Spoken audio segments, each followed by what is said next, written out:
Phew, what a week and weeks. So, the Trump administration goes from better to baddest, worst to worse. But we are on tenterhooks globally.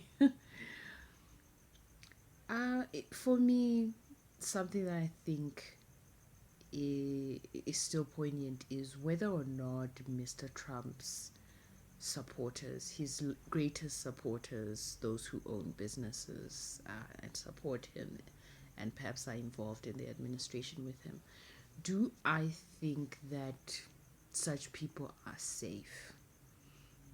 There was a time when I thought no, but in recent months after President Trump's inauguration, he was very much supporting in return of those individuals who I won't name, uh, but mm, it has given me pause because it gave me somewhat of a cognitive dissonance.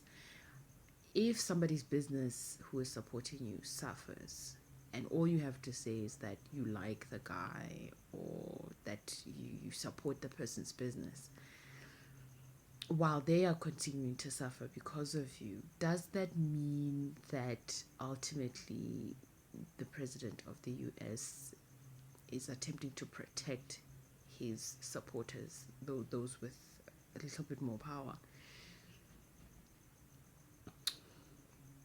And for me, recently, what I did realize is that it doesn't matter what his personal thoughts are.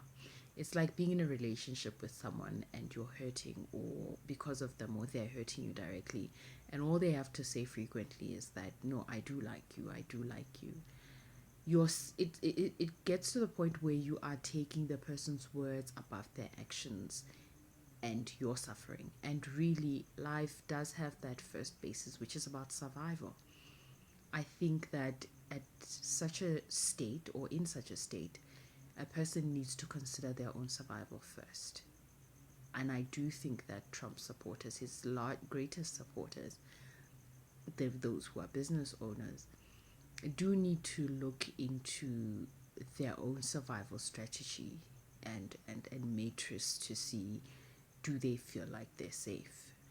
It's not important to put the administration first, or patriotism, or anything before one's own self and one's own goals and prior goals. That is the goal of the country my actual goal, or was my first goal, um, in comparison to the goal of my business or my previous 20, 30, 40, or however many years of hard work?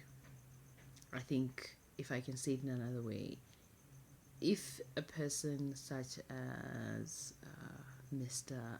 Musk were to consider for himself, in the situation that, in fact, not even that he's in, that Mr. Trump is in and has created, does he feel like the presidency and the country comes before himself? Was his goal the same as the president's goal, which is the country, the patriotism, or was his goal the company, hence why he never went for public office? All I'm trying to say is I feel like Mr. Musk would do better to leave. There was a time where I would have said he should stay, but even then, only under the premise that his business would not be harmed, but also under the premise that he would have stepped down from his businesses, which is often what elected officials do.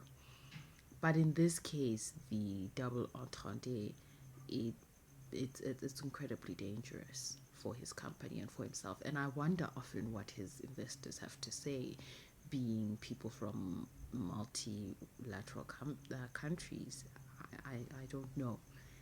But I don't think that this is a safe situation.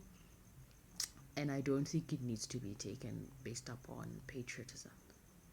Because partially, one way that I would see it is that a person would be involved with any administration, a business person, because they are maybe attempting to vie for contracts that are, although public, not very available. And specifically speaking, the contracts of the military, the defense ministry, these contracts are lauded and hoarded by two very large companies, which is Lockheed Martin and Boeing.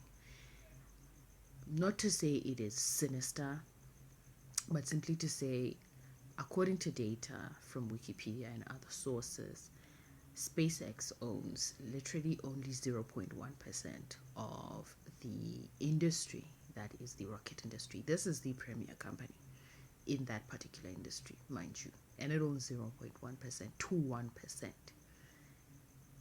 The other companies, which are the premier companies, that is to say, for whatever reason, they're not as publicized as space companies, which may be because they are very diversified companies. Lockheed Martin and Boeing have very many industrial fingers, that is, industrial branches into manufacturing of arms, manufacturing of jets and airplanes,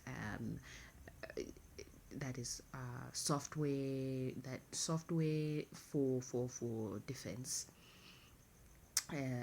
ministries and any type of other computer related, IT related services, which are year upon year or every 5 years put up for tender or bidding.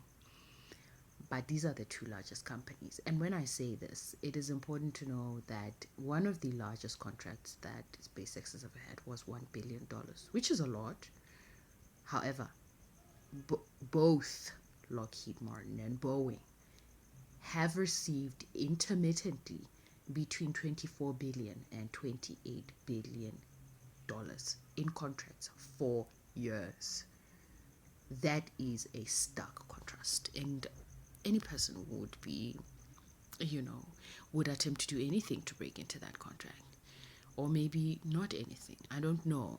I'm not sure whether Mr. Musk is attempting to do what he thinks is the only way into that industry, which has the look of it externally to be quite locked and nepotistic. I mean, why are these two companies the only ones who received these major contracts and over so many years? Even just, I think 2023, 2024, the bids came out again, the tenders, the tender documents came out again from the Ministry of Defense, and they were so many. The budget was in the billions from the US. My gosh, I can imagine any person would feel like they would be lucky enough to receive even one contract.